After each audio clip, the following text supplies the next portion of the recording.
गुजारिश इसलिए ये है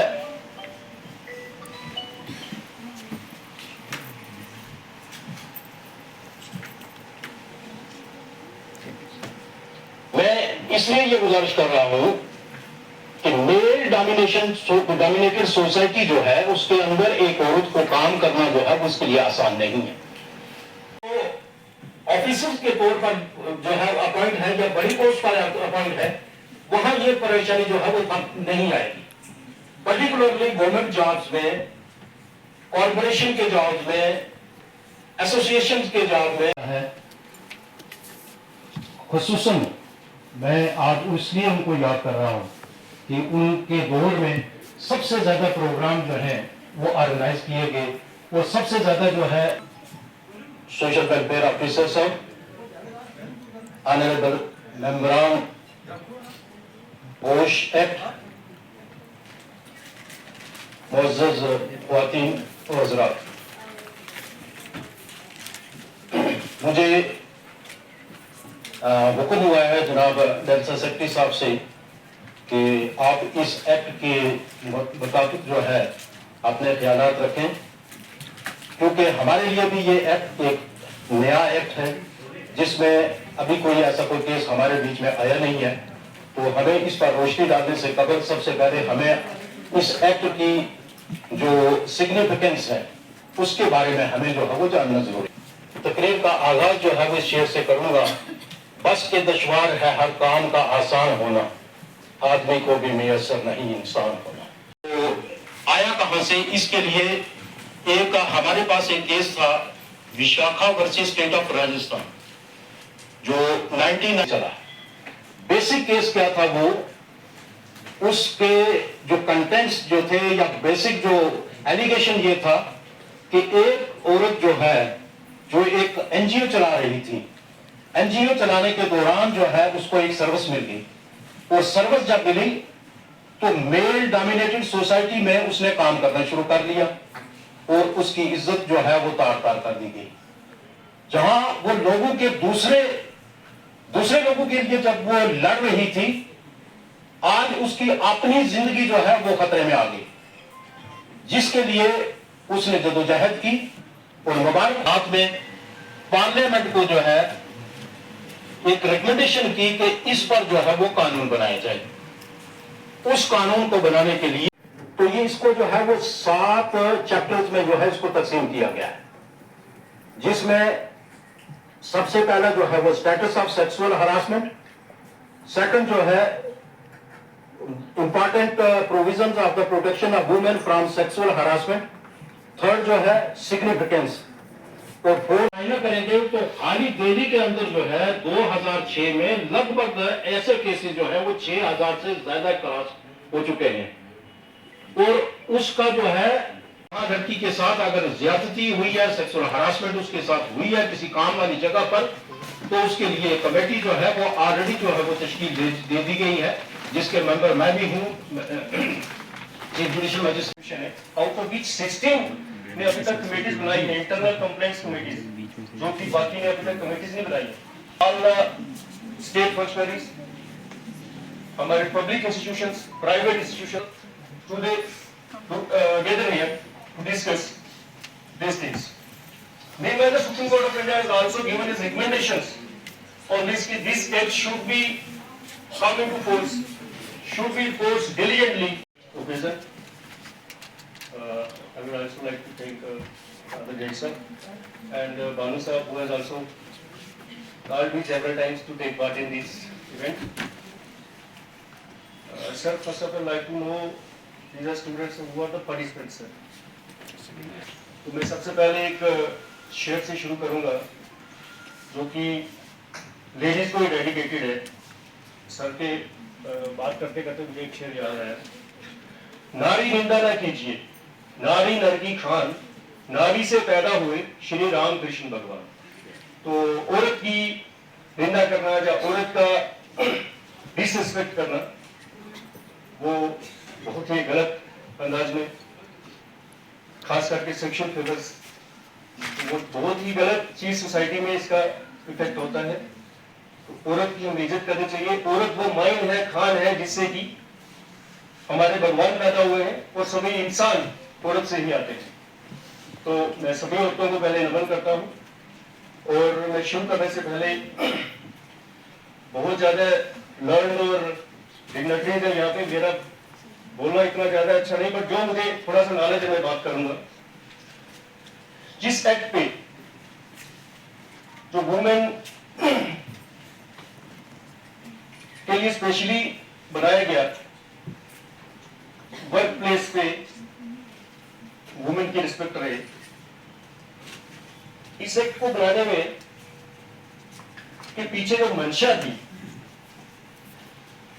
क्योंकि हमारी सोसाइटी इतनी नीचे गिर चुकी है कि वुमेन्स अपनी वर्क प्लेस पे, एजुकेशन इंस्टीट्यूशंस पे, इवन प्राइवेट इंस्टीट्यूशंस पे काम करना अपने आप को सेफ नहीं समझती।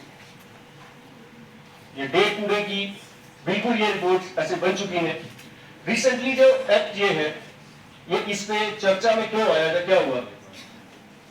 अब रिसेंटली एक ऑनरेबल सुप्रीम कोर्ट की तरफ से जजमेंट आई है जिसमें ये सुप्रीम कोर्ट ने कंसर्न जाहिर किया है कि इंप्लीमेंटेशन जो इस एक्ट की है वो बहुत पुअर है, उसमें बहुत से लेकुनाज है।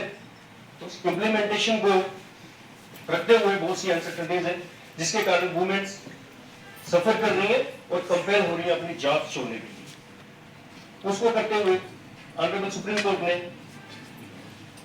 अपने मीर साहब है, मीर साहिबा है और डेल्टा सेक्रेटरी जो है, ये सब चीजें जो है ऑर्गेनाइज इन्हीं सेक्सुअल हरासमेंट से रोकने के लिए निर्भया के केस के बाद जो जस्टिस एक्ट में हमने अमेंडमेंट करके देख लिया, क्या उससे रेप के केसेस रुके? क्या सेक्सुअल हरासमेंट रुकी? नहीं रुकी। सबसे पहले आप जो फीमेल हैं कहते हैं कि सोसाइटी का बेस जो है वो घर से बनता है।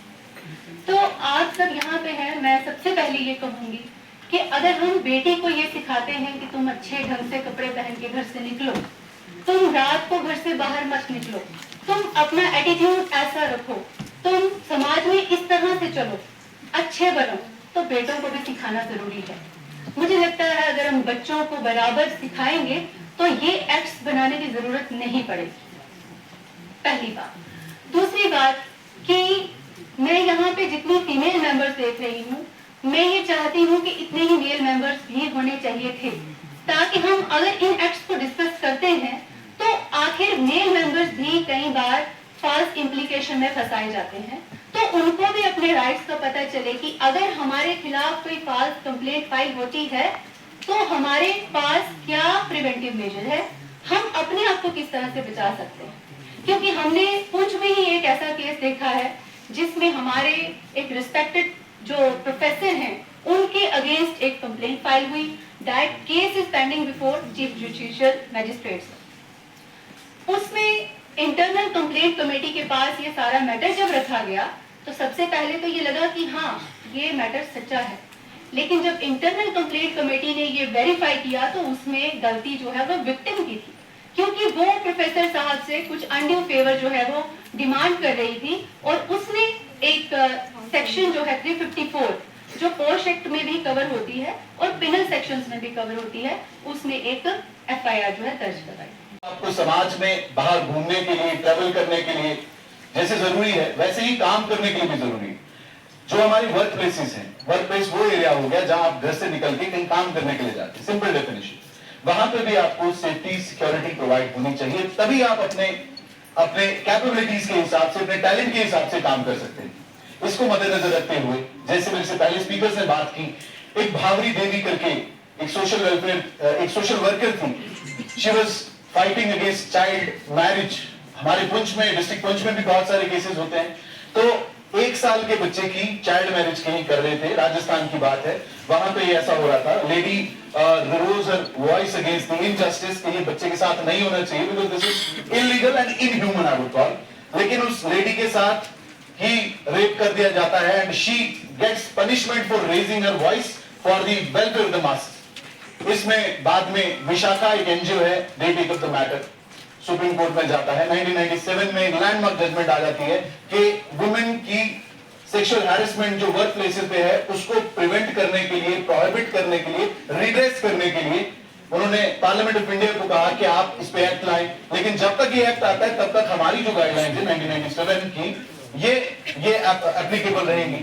फिर चलते हैं कट टू 2013 में हमारी लेकिन आ गया शोइंग पोर्नोग्राफी जो framework within a time fit. I think Supreme Court has given 8 weeks for setting up all these committees.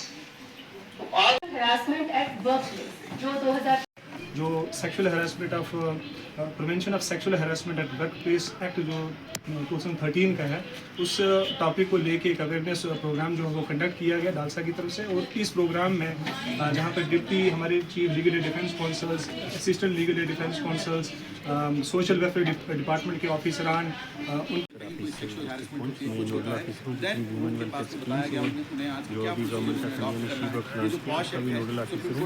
आज ये जो प्रोग्राम आप देख रहे हैं ये सोशल वेलफेयर डिपार्टमेंट और दलसा मिलके हम लोगों ने पॉश एक्ट पे एक अवेयरनेस कैंप रखा हुआ है। इसका मकसद ये है कि जितनी भी हमारी फीमेल जो वर्किंग प्लेसेस पे जहाँ अलग अलग सेक्टर्स में काम कर रही हैं उनको पॉश एक्ट के बारे में बताया गया। Prevention of sexual harassment at work places का जो एक्ट है गवर्नमेंट ऑफ इंडिया का, उसके बारे में बताया जाए और उनको अवेयर किया जाए कि उनके क्या इसमें प्रिवेंटिव मेजर्स क्या हैं इस एक्ट में और उनके पास क्या राइट्स हैं इस एक्ट में। अगर कहीं उनके साथ कुछ इस किस्म का ज्यादती हो रही है तो वो कैसे अप्रोच कर सकती हैं, रिवर्सल मेजर्स क्या रहेंगे, इन्हीं सारी चीज़ों के ऊपर आज हमने एक दिन का यहाँ प्रोग्राम रखा हुआ था। आप लोग देख रहे हैं कि मुख्य डिपार्टमेंट से यहाँ जो वर्किंग वुमेन है वो इसमें पार्टिसिपेट कर रही है, बड़े सबके लोगों ने कोशिश की है। मैं मीडिया का भी शुक्रगुजार हूँ अपने इस प्रोग्राम को कवरेज दिया और आपके चैनल के माध्यम से लोगों तक ये बात पहुँचाना चाहूँगा कि पॉश एक्ट के बारे में आप लोग पढ़ें, इस पर चर्चा करें क्योंकि ये बड़ा इंपॉर्टेंट एक्ट है both for males as well as females. मर्दों के लिए भी उतना ही ज़रूरी है क्योंकि हम लोग मिल के एनवायरनमेंट में काम करते हैं, वर्क प्लेसेस पे मेल्स भी होते हैं, फीमेल्स भी होते हैं। तो इस एक्ट में सारे प्रोविजंस अवेलेबल हैं। अगर कोई फॉल्स कंप्लेंट हो रही है उसके बारे में भी प्रोविजंस हैं और अगर किसी के साथ वाकई ज्यादती हो रही है तो उसके बारे में भी प्रोविजंस हैं। Thank you sir. Work place act जिसको पॉश एक्ट 2013 कहते हैं, उस पे एक अवेयरनेस के लिए यहाँ पे एक लीगल लिटरेसी, एक लीगल अवेयरनेस कैंप रखा गया है जिसमें हमारे साथ में डिस्ट्रिक्ट सोशल वेलफेयर ऑफिसर जो हैं वो साथ रहे, DYSP श्री पंकज सूदन साहब हमारे साथ में रहे। हमें यहाँ पे आज इस तरीके यहाँ पे एक इम्पॉर्टेंट ये एक्ट है जिसमें जो वुमेन वर्किंग वुमेन है, कोई भी वर्क प्लेस जिसमें 10 से ज़्यादा एम्प्लॉयज़ होते हैं वहाँ पे ये एक्ट बनता, वहाँ पे ये एक्ट लागू होता है। वहाँ पे इंटरनल कंप्लेंट कमेटी बनाई जाती है, किसी के साथ सेक्सुअल हैरेसमेंट होती है तो उस कमेटी में करता है और अगर वहाँ से केस सॉल्व नहीं होता तो ये केस पुलिस को रेफर किया जाता है। वुमेन के लिए सेफ्टी और सिक्योरिटी के लिए डालसा पुंछ के लिए पुंछ की तरफ से ये एक अवेयरनेस प्रोग्राम था जो आज डाक बुंगला पुंछ में किया गया। शुक्रिया।